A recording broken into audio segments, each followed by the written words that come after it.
Courtney Love's dark secret. When Seattle police arrived at 171 Lake Washington Boulevard on April 8, 1994, Courtney Love was in Los Angeles, or was she?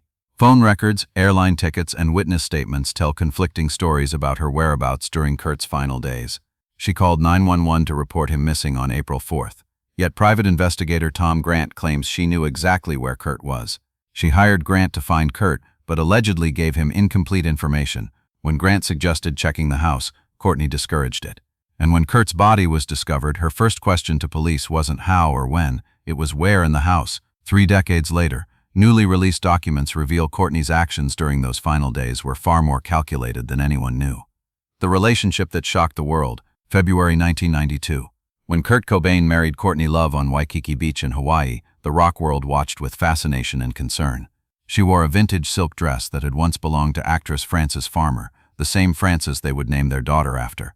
Kurt wore pajamas. The ceremony was small, intimate, and perfectly captured the chaotic beauty of their relationship. But friends who attended that wedding would later say they saw warning signs even then. The way Courtney controlled conversations, the way Kurt seemed both deeply in love and slightly afraid, the way their relationship operated on extremes, passionate love one moment, explosive fights the next. Their love story had begun just 2 years earlier at a Portland nightclub. Courtney later claimed she had Kurt on her hit list of men she wanted to seduce. Kurt told friends he was instantly attracted to her intelligence and raw energy. Within weeks, they were inseparable. Within months, they were using heroin together. And by the time they married, Courtney was 4 months pregnant with Frances Bean. The media dubbed them the grunge power couple. But those close to the pair described something more troubling. Dylan Carlson, Kurt's best friend, would later tell investigators that Courtney seemed to escalate Kurt's drug use rather than help him control it. Band member Chris Novoselic noticed that after Kurt married Courtney, he became more isolated from old friends. Dave Grohl observed that Kurt's mood swings intensified, his paranoia deepened, and his talk of suicide became more frequent. But was Courtney causing these problems, or was she simply there while Kurt's existing demons grew stronger? The answer to that question would become crucial in understanding what happened in April 1994. Subscribe to our channel for more untold stories about rock legends. The Rome Incident, a rehearsal, Rome, Italy, the Excelsior Hotel. This is where many investigators believe the story really begins. Kurt and Courtney were in Rome for a brief European vacation, a chance to reconnect after weeks of fighting about Kurt's drug use and his desire to leave Nirvana. They had dinner at a romantic restaurant. They returned to their hotel room around midnight. Then, according to Courtney's initial statement to Italian police, Kurt took 4 Rohypnol tablets for a headache around 1 a.m. She went to sleep. When she woke 6 hours later, Kurt was unconscious, barely breathing, with a suicide note nearby. But here's where the story gets complicated. Courtney waited nearly 6 hours before calling for help. The ambulance records show the call came at 6:20 a.m.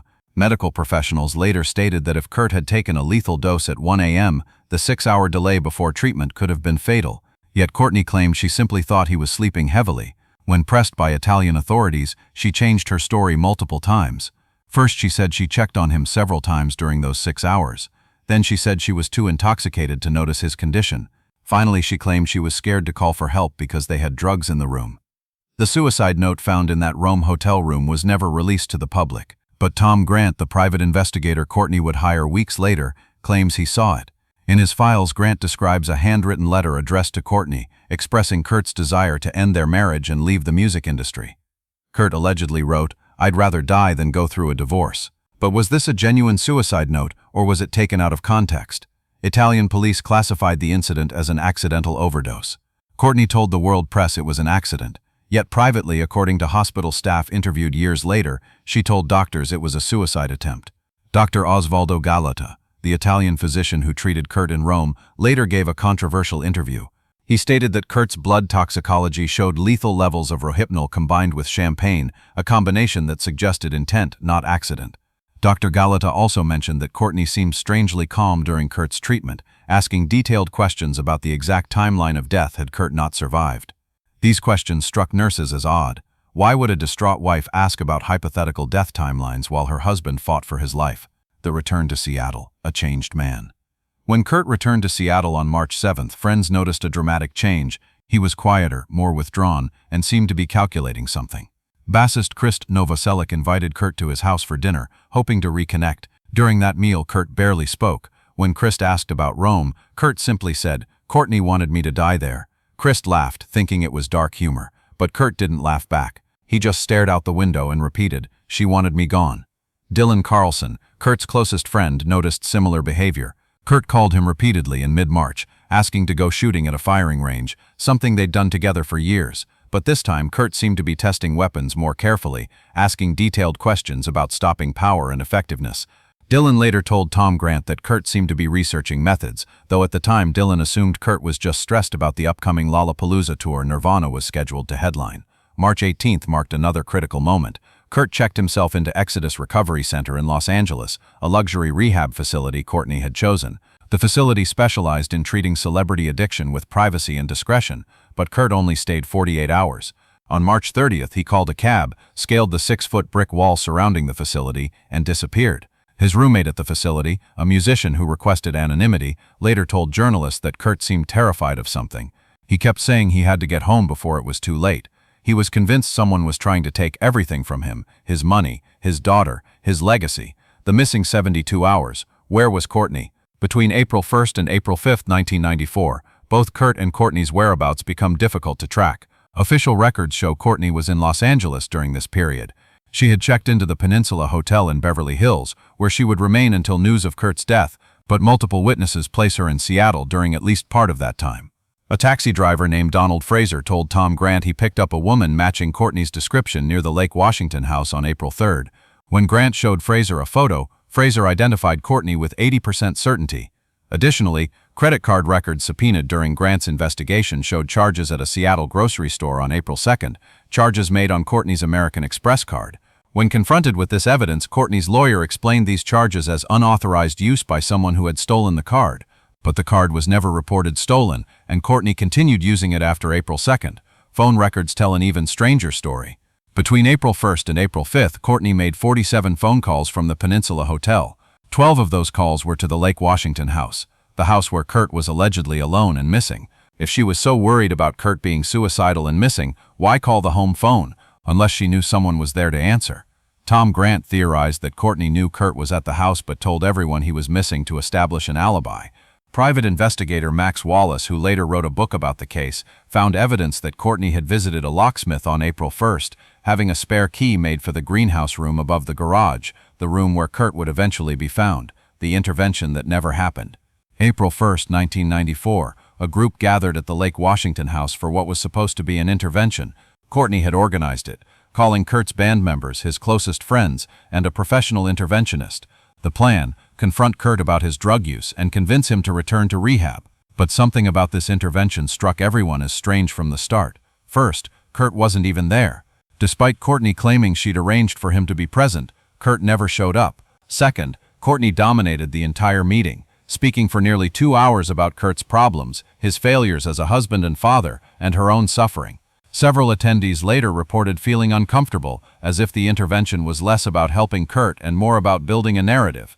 Third, Courtney recorded the entire session. She later claimed this was standard intervention procedure, but the interventionist said he'd never seen this done before. During that meeting, Courtney made several statements that would later be scrutinized. She told the group that Kurt had become impossible to live with, and that she was afraid he might hurt Frances. She discussed Kurt's will and estate planning, mentioning that changes needed to be made for Frances' protection. She asked the interventionist detailed questions about involuntary commitment laws. Could Kurt be forced into long-term psychiatric care? Could she obtain power of attorney if he was deemed mentally incompetent? Chris Novoselic left that meeting feeling deeply disturbed. He later told investigators, "It felt like Courtney was preparing us for something, like she was making sure we all knew how bad Kurt was, how dangerous, how suicidal. It felt like she was building a case." When Grant interviewed the interventionist months later, the specialist confirmed Chris's instincts. "In my 20 years of conducting interventions, I've never seen a spouse so focused on the legal and financial aspects of the patient's condition." Courtney asked more questions about estate control than about Kurt's recovery. Tom Grant, the investigator who wouldn't stay silent. April 3rd, 1994. Courtney Love called a Los Angeles private investigation firm and asked for their best investigator. She needed someone to find her missing husband. The firm assigned Tom Grant, a former Los Angeles County Sheriff's detective with 15 years of experience in missing persons cases. Grant initially viewed the case as straightforward. A rock star with drug problems had gone missing, and his worried wife wanted him found safely. But within 24 hours of taking the case, Grant began having doubts. During their first phone conversation, Courtney gave Grant detailed information about Kurt's habits, possible locations, and mental state, but she also gave instructions that struck Grant as odd. She told him not to check the Lake Washington house because Kurt would never go there. He hates that house. She told him to focus on drug dealers and rehab facilities.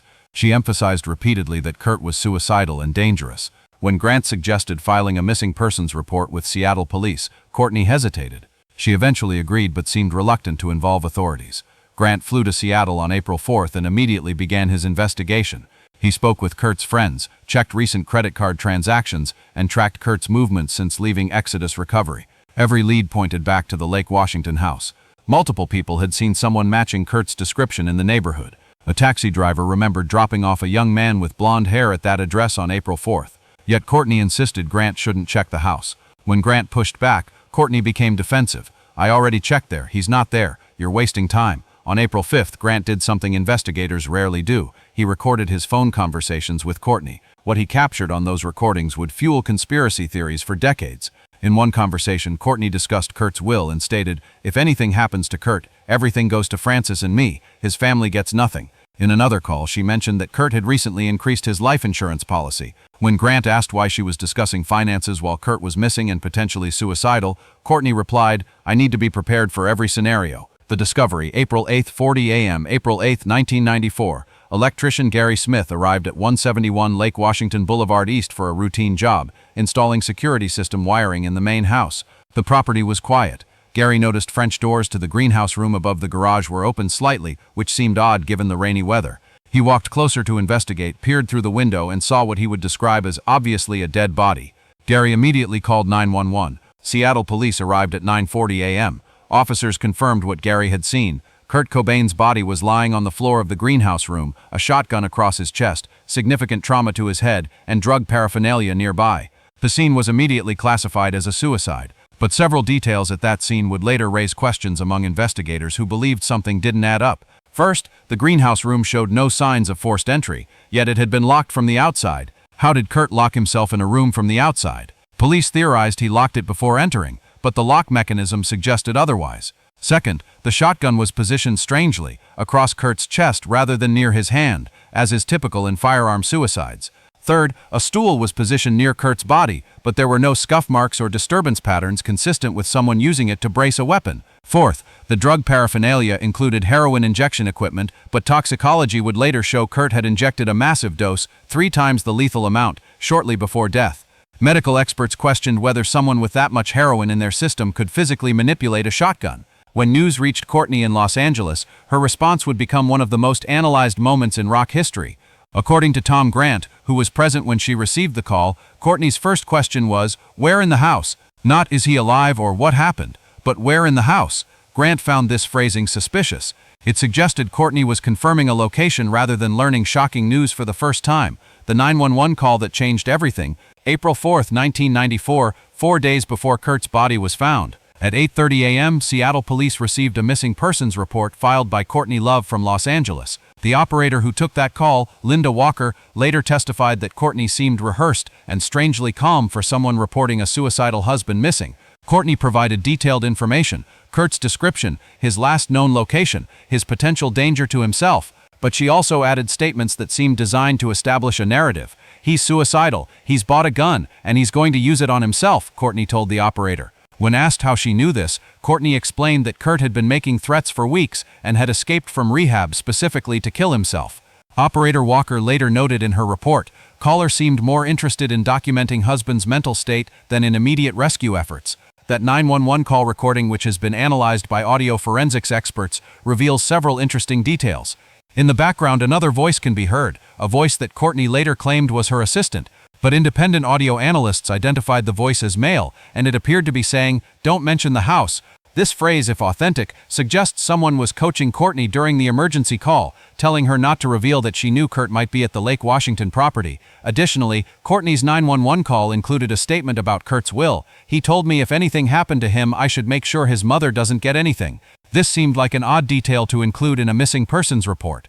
Why discuss inheritance during an emergency call unless establishing that information was somehow important? Tom Grant believed Courtney was building an alibi and a narrative. ensuring that if Kurt died, everyone would remember she had predicted it and that she was the proper heir to his estate. The suicide note, authentic or manipulated. When police processed the death scene on April 8th, they found a note stabbed into a planter with a pen. The note was addressed to Bada, Kurt's childhood imaginary friend. It was written on pale beige paper in blue ink, and it contained several paragraphs that seemed to explain Kurt's decision to leave Nirvana and the music industry. The final lines thanked Courtney and Francis and urged peace and love. Police immediately classified it as a suicide note, but handwriting experts who later analyzed the note noticed troubling inconsistencies. The main body of the note appeared to be genuinely Kurt's handwriting. However, the final 4 lines, the ones that specifically mentioned death, suicide, and farewells, showed different pressure patterns, slightly different letter formation, and what appeared to be a hand tremor not present in the rest of the note. Some experts suggested these final lines might have been added later or written under duress. Others dismissed this as normal variation in handwriting. Tom Grant obtained a copy of the note and hired 3 independent forensic document examiners. All 3 concluded the same thing: the final 4 lines were questionable and possibly written at a different time or under different circumstances. Grant theorized that Kurt had written a retirement letter explaining why he was leaving music, and someone later added the suicide-specific language. Courtney's lawyer dismissed this theory as conspiracy nonsense, pointing out that Seattle police had authenticated the entire note as Kurt's writing. But there's another curious element. The note mentioned Frances Bean specifically. For Frances, for her life, which will be so much happier without me.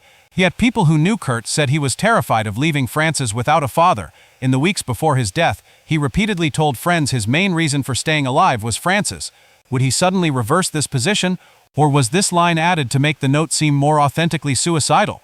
The unanswered questions. 30 years after Kurt Cobain's death, several questions remain unanswered.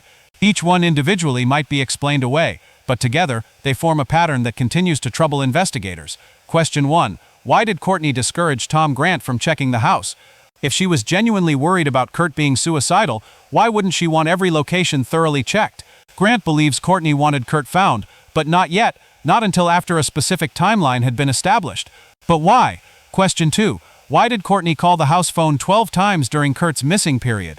If she believed Kurt was missing and possibly dead, why repeatedly call the home phone? Some have suggested she was checking voicemail, but phone records show most calls lasted several minutes, too long for simple voicemail checks. Question 3. How did Kurt inject a massive heroin dose and then manipulate a shotgun? Medical experts agree that the amount of heroin found in Kurt's system, 1.52 milligrams per liter, would have rendered most people immediately unconscious. Yet Kurt allegedly injected this dose, put away the injection equipment, positioned himself on the floor, and fired a shotgun. The physical logistics seem nearly impossible. Question 4. Why were there no legible fingerprints on the shotgun, the ammunition, or the pen used to stake the note?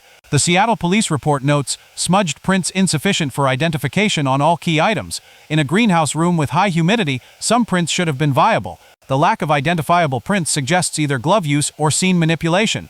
Question 5. Who made the credit card charges in Seattle while Courtney was supposedly in Los Angeles? The American Express charges on April 2nd were never explained. If someone stole Courtney's card, why wasn't it reported? And if Courtney made those charges, why lie about being in Los Angeles the entire time? Question 6. What did Courtney mean by "where in the house"? When Tom Grant called Courtney to inform her of Kurt's death, her immediate question about the location within the house suggested foreknowledge. Grant has stated in multiple interviews that her tone was not of shock but of confirmation. The aftermath, Courtney's strange behavior. In the weeks following Kurt's death, Courtney Love's behavior puzzled many who knew her. Within 48 hours of learning about Kurt's death, she held a vigil in Seattle, where she read portions of the suicide note to thousands of grieving fans. But she also added her own commentary, including statements that seemed defensive. "He didn't love me anymore. That's what he wrote."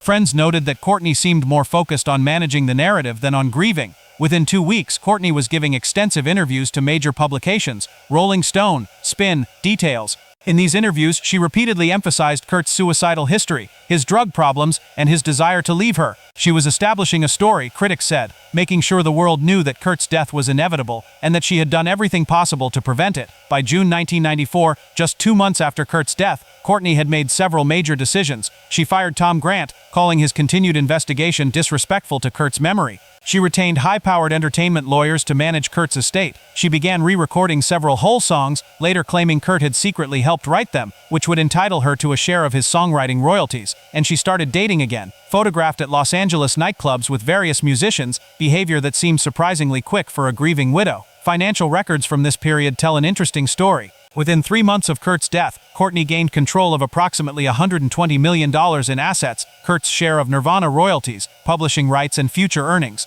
She also obtained full custody of Frances Bean and moved to establish herself as guardian of Kurt's legacy. Former Nirvana bandmates Chris Novoselic and Dave Grohl found themselves in lengthy legal battles with Courtney over the band's unreleased material and future projects. The Tom Grant tapes? Perhaps the most compelling evidence of Courtney's knowledge comes from the recordings Tom Grant made of his phone conversations with her. In April 2024, on the 30th anniversary of Kurt's death, Grant released additional portions of these tapes that had been previously unheard. In one conversation from April 7, 1994, the day before Kurt's body was found, Courtney made a telling statement: "When they find him, there's going to be a lot of questions. I need you to back me up that I tried everything to find him." Grant, confused by her use of when rather than if, pressed her on this phrasing. Courtney quickly corrected herself to "if they find him," but the initial slip was captured on tape. Grant believes this shows Courtney knew Kurt was already dead and was preparing for the discovery. In another conversation from the same day, Courtney discussed Frances Bean's future. "She'll be better off without him as a father. I can raise her right without his negativity." Again, this statement used definitive language about Kurt's absence, as if his death was already certain. When Grant asked if Courtney had given up hope of finding Kurt alive, she responded, "I'm just being realistic. He's probably already gone." Modern forensic analysis. In 2014, Seattle police reopened the Kurt Cobain case file, not because they suspected foul play, but to digitize old evidence and apply modern forensic techniques to cold case materials.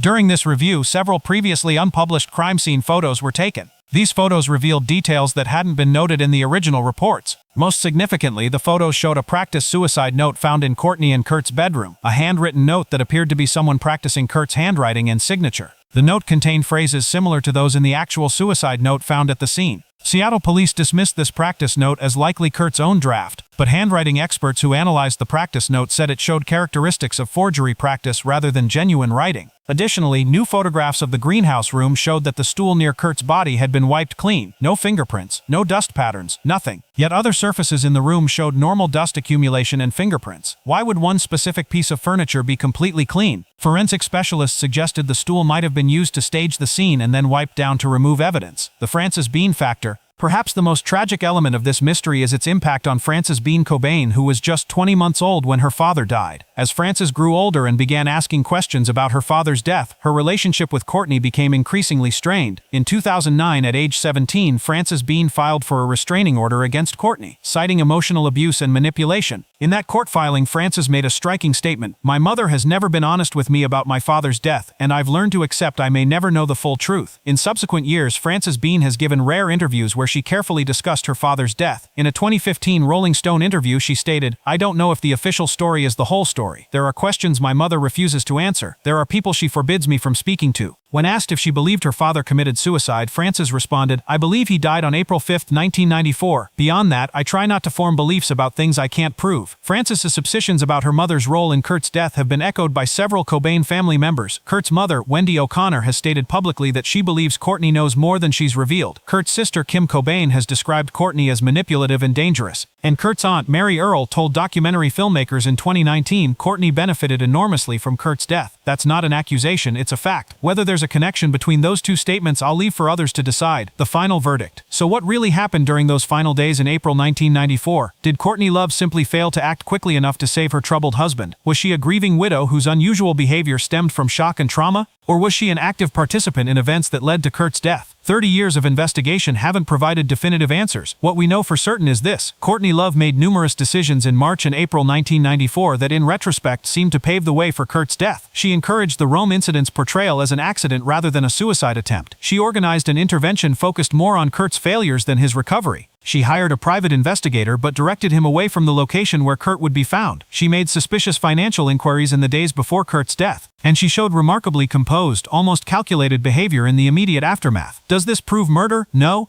Does it prove conspiracy? No. But it does prove that the narrative we've been told for 30 years, the simple story of a tortured artist who succumbed to depression and addiction, may be incomplete. Perhaps Kurt Cobain's real tragedy wasn't his death, but the fact that we may never fully understand how and why it happened. The questions remain, the mystery endures, and Courtney Love's role in those final days continues to be one of rock music's most troubling unsolved puzzles.